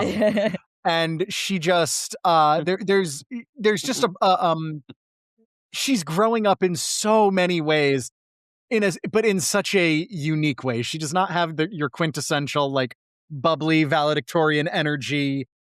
person having to grow up. Like, she should be at like an Ivy League school, like living in a dorm, experiencing her sexuality in different ways. Instead, she's at a community college, occasionally smooching a guy who's like very much her senior, living like in a neighborhood where she wakes up to gunshots. Like, she's just having such a rich formative years. Perfect stuff. Yeah, shout out to Annie. We will always love you. Someone else we will always love. Tell me about Troy. Tyler, I haven't really been directing these questions to certain people, but I kind of want to start with you because I know Troy's quest toward manhood is particularly meaningful to you. Yes, it is. And I think we really see, I think a really great moment for Jeff as well that I wanted to shout out was he and Jeff in the Fistful of Paintballs, like two-parter, they start butting heads over leadership. Troy is not only willing to take on leadership, but he's willing to challenge Jeff for it. And I think not only does he, but you also get a moment of growth from Jeff, who's really had this main character energy, this insecurity about the guy from Lost being there and all of these things. In the end, he's willing to say, like, I think we should ask Troy what we should do because Troy's had some pretty good ideas today. And you get a lot of Troy coming into his own. You get a lot of Troy, becoming a man, and also just more of why I'm so sad at all. I'm regularly so sad that Donald Glover, who was a talented stand-up comedian, a talented actor, and a talented musician, ended up becoming the most famous for the one thing of those that I like the least. Like, he is so great at all of them, but I would love to see him acting more because the line delivery where he says to Abed, like, are you just constantly having side adventures that we don't know about? And Abed says yes, and he's like clearly visibly hurt, like, me too. He's just so damn funny across the board at all times. Notches, and he's got this like childlike smile to him as he's adding a notch. Donald Glover is just so funny and so talented, and it just continues to shine in this season. Yeah, completely agree. Like, they'll find opportunities to work in like a dance moment, a beatbox moment. They'll take advantage of how multifaceted his talent is. But for me, Tyler, it's in those small moments. It's in that quiet second after Abed says, yeah, get these side adventures, and he's hurt. It's in that quick grin before he's notching one more notch on his list of notches. It's like the little glances, the little side comments that make his comedy so brilliant to me. Truly a genius, Donald Glover. Yeah, I love him in those moments of crying where he has such a funny fake cry when he's like over the top fake crying. Like, obviously it's fantastic with the whole LeVar Burton run, but I really love in the Pulp Fiction episode we just watched at the end, he and Abed go to dinner and then they realize they can't afford the dinner and they look and they see market price and he goes, "What market are you shopping at?" as he's crying. I hope he got some expensive no-no juice while he was there as well. That's some good no-no juice. That tickled me, really. No-no juice was lovely. He just finds a way to steal the scene without raising his voice, going over the top, doing anything. He's just the best. Yes. When Britta, first of all, shout out to the joke of like, oh, Jeff Nipple play winger? No, we still hang out all the time. And then when like it's after like Britta leaves and Abed just goes like, Genie's bottle, and like no irony, no playing it up. It almost felt like an ad lib of him just going, "What was that?" Yeah. So good. He's the best. And just all the Troy and Abed stuff continues to work, whether it's the handshake or like one of my favorite bits is when they each have one arm in the same jacket, pretending to be Jeff Winger. And all the lines are great, but Troy's just like, I'm Jeff Winger and I love working this BlackBerry because it tones my thumbs. Does this hard-boiled egg make me look fat? Yeah. And shout out to Trevor St. McGoodbody, right? I really enjoyed his turn as an actor. I loved his attempt at vulnerability, then his real vulnerability in that episode. A lot of fun. Yeah. I like him being upset about the stinger, where he was like, I when he had the bee costume on, and he's like, I felt more comfortable with it on in the front. That's right. Enter the dean. Why does he get a front stinger? He's so good. He's so good. We've got a few episodes in season 3 coming up where Troy and the Dean really get to shine, and I'm just so excited for you to see them, Kris. Or even like after Pierce buys their handshake, and Troy is doing one of those fake cries. He also just like kind of covers himself up. He's been so violated. Well, because he's the Demi Moore character. Oh yeah, I forgot. So they called dibs. They both got the one they wanted. I just want to take this opportunity to shout out returning character Professor Sean Garrity, since we're talking about the acting class real quick. Kevin Corrigan's got a line here where he assigns them homework. Did you guys catch this? Yeah, it's in my notes. For homework, drink a glass of cognac in a bathtub. Allie, you mentioned your acting homework earlier, and I was like, probably lots of cognac in bathtubs. Oh, I wish that would have been a lot better, actually. We used to you would have to fake a coffee cup. Like, you would have to fake drink a cup of coffee. Nice. Yeah. That was a big one. I wish it was real cognac in a bathtub. Pretend to have cognac in a pretend bathtub. The pain of not having enough pain is pain enough, young man. We hadn't really heard Troy talk about being a quarterback in a while, so it was nice to get that shout out. That reminds me, too, I want to give a shout out to John Oliver, who clearly came back for a day of shooting just to have no lines in a memory where he's aggressively playing the piano. No lines, just he's doing that. And it's like, I guess Duncan was part of that story we didn't get to see. Yeah. We won like 70 awards. 70. And the what was the acting teacher's name? Corrigan? Yeah. Professor Sean Garrity, Sean Garrity. a.k.a. Professor Professorson. Yes, and then just punching in on his face, this dramatic close-up.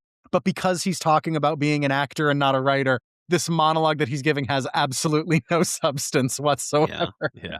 I love that. Well, before we shout out some of our other favorite bits and odds and ends, any more thoughts on Abed that we haven't smuggled in along the way? He's the last character on my list I needed some help with. I like getting to see him like in the My Dinner with Andre episode, because I think Danny Pudi is so forced into playing this caricature who was, I mean, like very much as somebody that like is on the spectrum, clearly like an autistic person, and does a great job with that. But you don't get to see him as an actor always do all the different layers of his actual ability. Yeah.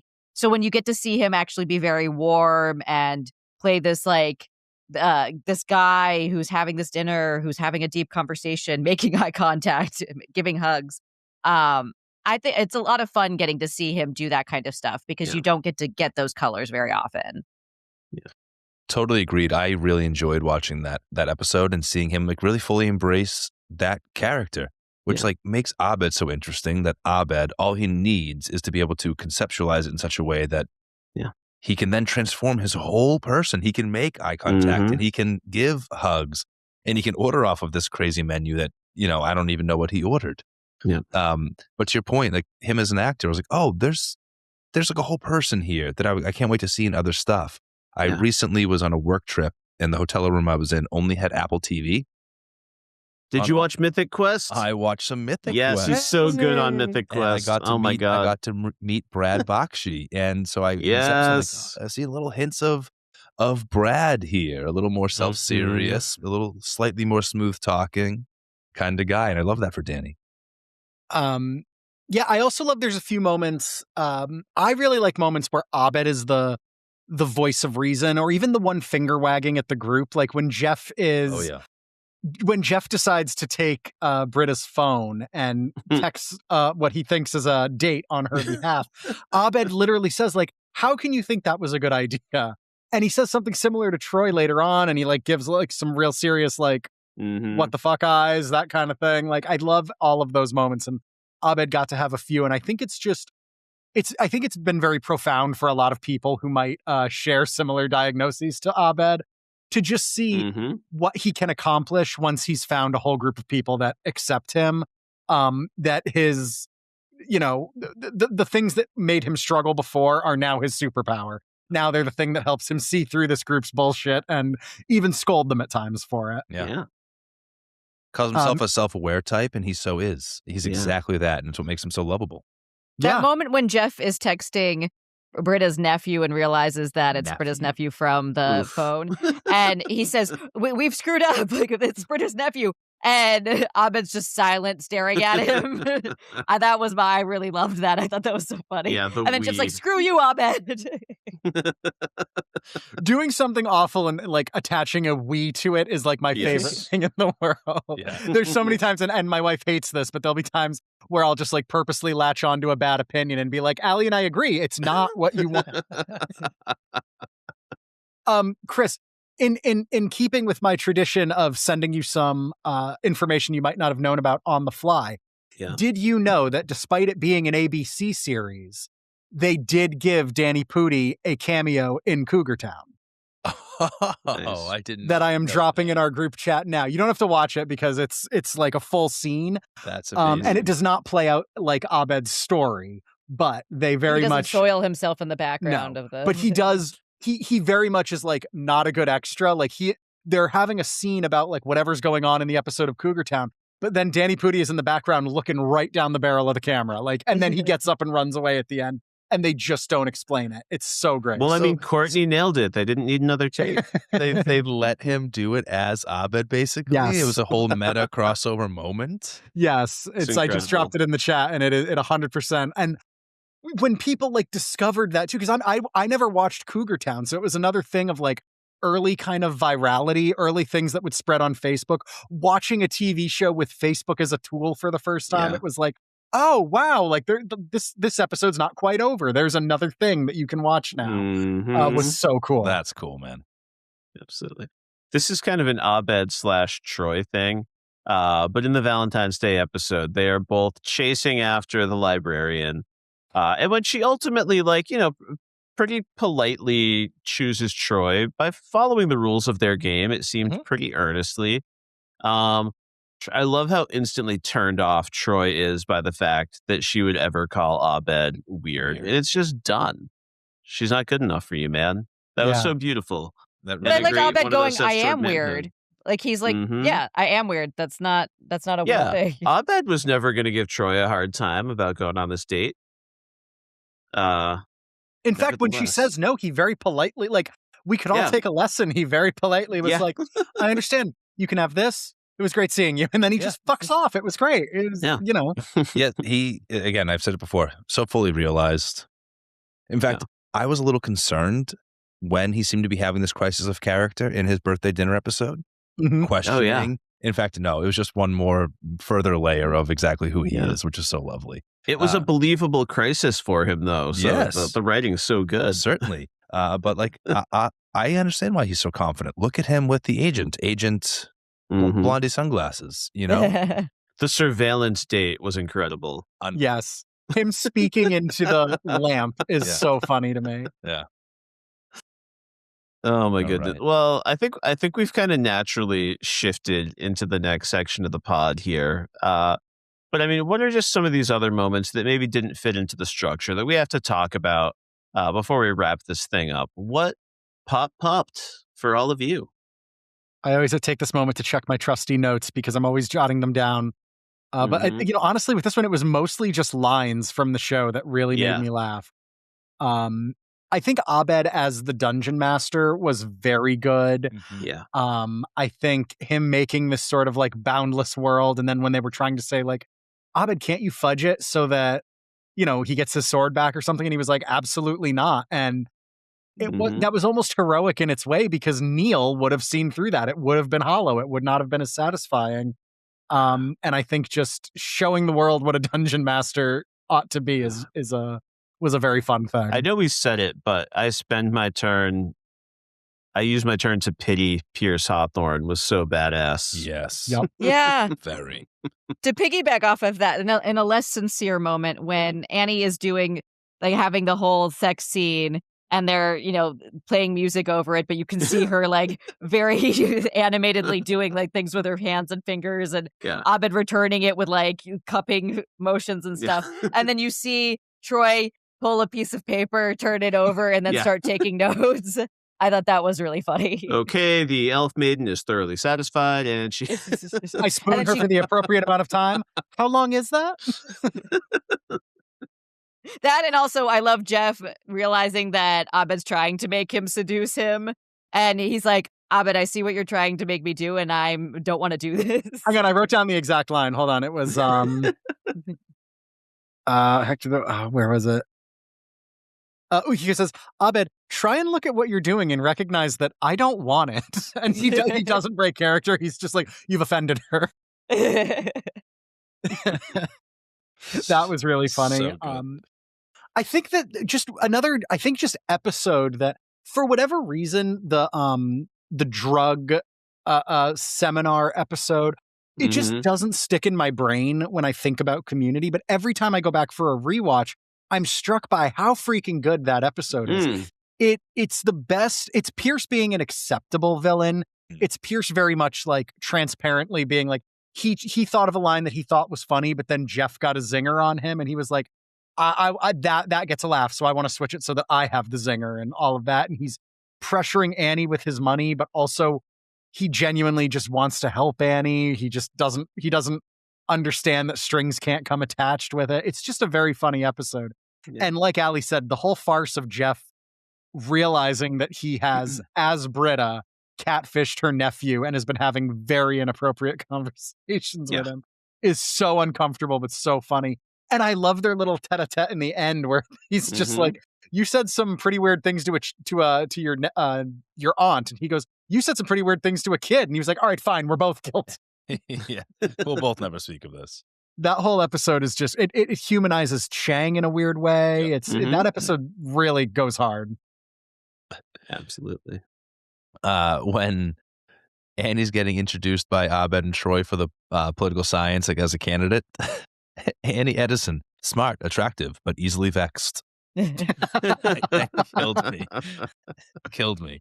So good. Yeah. I mean, I told you, I wrote down all of these title cards. For Garrett, everybody's card is a little bit different with various stats listed. For some, it's their ethnicity. For some, it's their eye color. Magnitude has ultraviolet eyes. Did you know that? Magnitude also age 16. But for Garrett, he gets a quote. I like ice cream and a list of allergies. Pollen, penicillin, pet dander, peanuts, strawberries, ragweed, dust, hay, gluten, dairy, water, etc. Garrett's allergies include etc. I also think it's important. This won't mean much to you, Kris, but it will mean something to the hardcore Community fans. In that episode, we got our first reference to the ass crack bandit. Yep. That's right. We are not done with that. Last. Okay, good to know. It caught my ear. I was wondering. Yes. That whole episode, all of that, and then I saw. Oh, in the Valentine's Day episode. Sorry, I thought it was the political science episode, but in the Valentine's Day episode, I forgot. There's a great line where Abed and Troy are trying to get Jeff to sort of open his heart to Valentine's Day. And they're like, you don't want to end up like something or other. And then Pierce walks in the room and he's like, Valentine's Day, Crappentine's Day. And Jeff sort of under his breath goes, okay, opening my heart is on my list. Nice. I love the bit at Jeff's apartment. Chang is leveling out the coffee table by sawing the legs off and making it more uneven. But Jeff is just like, I'm so tired of confiscating saws. And then Chang just pulls a saw out of nowhere a moment later. Like, where did that even come from? Well, I like that when he's trying to make the table level and then he puts it on, realizes that he's made it worse. And he goes, I think it's the floor, and starts to try to take the saw to the floor. Do not saw the floor.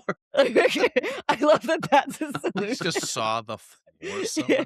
I love the way that he worms his way into Jeff's apartment too. Like he just he steals his license, I'm pretty sure. Like he acts like he's coming over to give it back to him. Clearly has lifted it from him. Yeah. Comes over and then decides that he'll subtly move in and washes his clothes in the dishwasher, has hermit crabs in the sink, just all of these. And he's like, oh no, I'm going to be here a couple weeks, a month, three months. When's our lease up?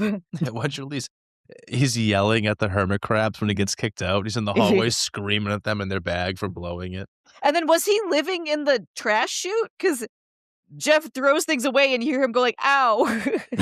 I think that he immediately goes to make a home in the trash chute, which is why Jeff invites him back in. Oh my God. I mean, he knows his way around vents, so what is a trash chute? Shout out to Britta's one-eyed cats. Together, they can do anything. That's right. Did you guys know that Starburns is a DJ? His DJ name is DJ Sparkles. Beautiful. I noted that in these episodes. But for There's me, just so many great throwaway lines like that. yeah. The thing for this segment, though, of this batch of episodes is Pop Pop. Yeah. It's magnitude. That was the thing that I had to absolutely walk away from this episode discussing. I couldn't believe how immediately impactful he was to the whole, it's like he'd been here the entire time. Mm-hmm. Yeah. When he first gets on stage and he goes pop pop and everybody reacts, I'm like, did I miss the first pop pop? Like I wanted to go back and I made sure, no, that was the first one, but it's just supposed to be a part of this lived in world that everybody's already familiar with. And he can't join the revolution because he is a one-man entity, one-man party. It's a paradox. Yeah, paradox. It reminds he me still a throws lot himself of on a grenade. yeah. Mm-hmm. Magnitude That was is the heroic. loophole. Yeah. It reminds me a lot of Lil Sebastian in Parks and Rec, where just within the world, this thing is beloved. You're either on board or you're off board. And just when he says pop, pop, even Jeff is like, I'm into it. It's great. Yeah, hell great. yeah. The idea Pop, that pop. he's actually possibly 16 and here on campus with them makes him even that much more endearing to me. Yeah. Beautiful. Truly great. I also want to give a shout out to the because this joke always makes me laugh. When Abed takes the who is the boss class, like who's really the boss, does his full dismantling and turns out it's Angela. I never watched Who's the Boss. I know nothing about this, but presumably it's wall-to-wall great references. Yeah. And the professor is so distraught. And then his way of coping, he opens a drawer where you see a gun. And then he reaches a little further back and finds the book. What was happening? Yeah. So dark, right? Yeah, man. He's just going to get into what's happening instead. Yeah. This was on my list as well. Shout out to Stephen Tobolowsky, Sammy Jenkins himself from Memento. Really played that straight man character perfectly. He is Sammy Jenkins from Memento, but more more contemporary to this show. I just watched Freaky Friday with my daughter for the first time, and he's Lindsay Lohan's like awful school teacher who has takes his grudge out on her from her mother rejecting him in high school. So shout out Stephen Tobolowsky, very much top of mind for me when he hit the screen. I was Beautiful. like, it's my guy. That actor, he works a lot, and he's always a show stealer. Oh yeah. Oh, yeah. Oh, you know what? We do get, I think, my favorite Professor Duncan moment of the entire series. During the final exam, everyone's getting wasted in the classroom. He's just in his glory. He's so proud of himself for being in charge of the ultimate blow-off class. But when Annie takes issue with the fact that everyone's getting an A, he just says, everyone throw paper balls at her head until she sits down. Yeah. We never see him again after he escapes to go to his office to get the exam papers. He was never coming back. Yeah. I love him. As soon as he gets out of the room, you see him running down the hall. Yeah. For the season, he doesn't pop back up during the paintball. He's gone. That's it for Professor. They use him sparingly from here on out. I think John Oliver, busy guy, had his own show at that. I think this was around when he was getting Last Week Tonight. Yeah. So he wasn't able to be around as often, but got it. Yep. Great stuff. But he was willing to come and aggressively play the piano, and I think that's so funny. Well, I have to imagine they filmed that as an insert when he was there for something else. I hope. To me, I guess just realizing the logistics of what it takes to get an actor on set, the idea that he came just for that is very funny to me, and something I think John Oliver would do. You just inspired me, Allie, to imagine, though, this production took time to just, not knowing what they were going to use it for, just shoot a bunch of filler stuff with everybody. Put them in weird costumes and weird settings. We'll find a use. I bet you they would. Yeah. Speaking of things that we're not done with, not our last Glee Club reference either. Oh, good to know. Good to know. They're going to have some trouble with that. Yeah. Okay. Season 3 is so good. Well, and also the actor, I think this might have been, no, because we saw Troy's excellent plumbing skills, but the janitor, the post-credit scene where Abed is just recapping the paintball adventure to the one man who's going to have to spend his summer cleaning it. was so funny to me. Oh, you can just leave that anywhere. Like, the guy is so pissed and just not letting it show. Oh, we pretty much did that. Did you make it to the library yet? I'm working my way there. Over there. Shout out, that janitor was a familiar face to me. Jerry the janitor is a teacher on Abbott Elementary. Yes. He's everybody's least favorite teacher at Abbott Elementary, but there he is. Morton's my guy, so I was excited to see him pop up here. Beautiful. I think, did we do it? Does anybody have anything else they want to add to this pop segment? We did it, man. We did it. This was a blast. Podlings at home, thank you once again for attending this semester at Greendale with us. We really enjoyed going through it with all of you. We hope you enjoyed going through it with us. Thank you again to our guests for their fantastic insights and all the laughs tonight, guys. I love recording this show. I really have a good time on these evenings. But before we let you go, you've got to plug yourselves. I'm sure the Podlings loved listening to this and they want to know where they can find you in the world. So, Allie, we'll go to you first. What are your socials and where can folks find you? So you can find me on Instagram, Threads, YouTube, and TikTok, where I am at Like Willie Nelson, spelled like the singer's name, Like Willie Nelson. I share pretty much anything I'm doing. I share pictures of myself, like comedy skits that I do, sometimes stand-up comedy that I've done, things like that. I'm an actor, so I'm in a horror web series that's called The Devil's Hour. It's on Creator Source Studios. We're working hard to get, I think 3 episodes have come out. We're working hard to get the last 3 coming out. I'm in episode 2. It's titled Kate, and that is my character's name. So check that out. See if you're a horror fan. It's only 5 minutes, so even if you're not, you can sit through and be scared for 5 minutes. I have some episodes coming out of Not Couple Goals. We come out once a month on the Pop Break with my husband. And then I believe I will be appearing in an upcoming episode with you two for Media Lit. Yeah, I'm just going to hop in here and say stay tuned for the season 3 premiere of Media Lit, where Allie will tell us more about her history with drugs and whether or not after school specials are effective in keeping kids safe from drugs. Man, that was a fun episode. Allie, thank you again for joining us tonight and always. We appreciate you. Thanks for having me. And down to you, Tyler McCarthy. Where can the folks find you in the world? Yeah, my plugs are a lot more simple than my wife's. I'll just reiterate her plugs mostly because she's great. I love her.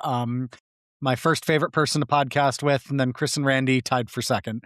But truly, unless Bill asks, in which case, And Amanda. Yeah, we got to. And Amanda. There's a lot of people tied for second. I'm sending him a message right now that we are number 2.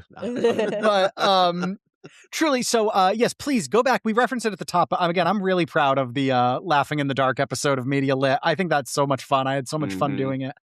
So please, if you're an Are You Afraid of the Dark fan, go back and listen to that. Please go back, go to the Pop Break. You can find us on anywhere you get your podcasts. There's a ton of great shows on the Pop Break feed, but the one I do with Allie is, of course, Not Couple Goals. We just had a lot of fun in our past 2 episodes. We're going to hit something a little more contemporary this next upcoming episode in March. So please go listen to those, and you can find me as well as all of those episodes, as well as what I'm doing here with the Media Lit Boys on my Blue Sky account. So that's just Tyler McCarthy on Blue Sky. So please go find that. Beautiful. The Tyler McCarthy. Number 1, baby. Randy?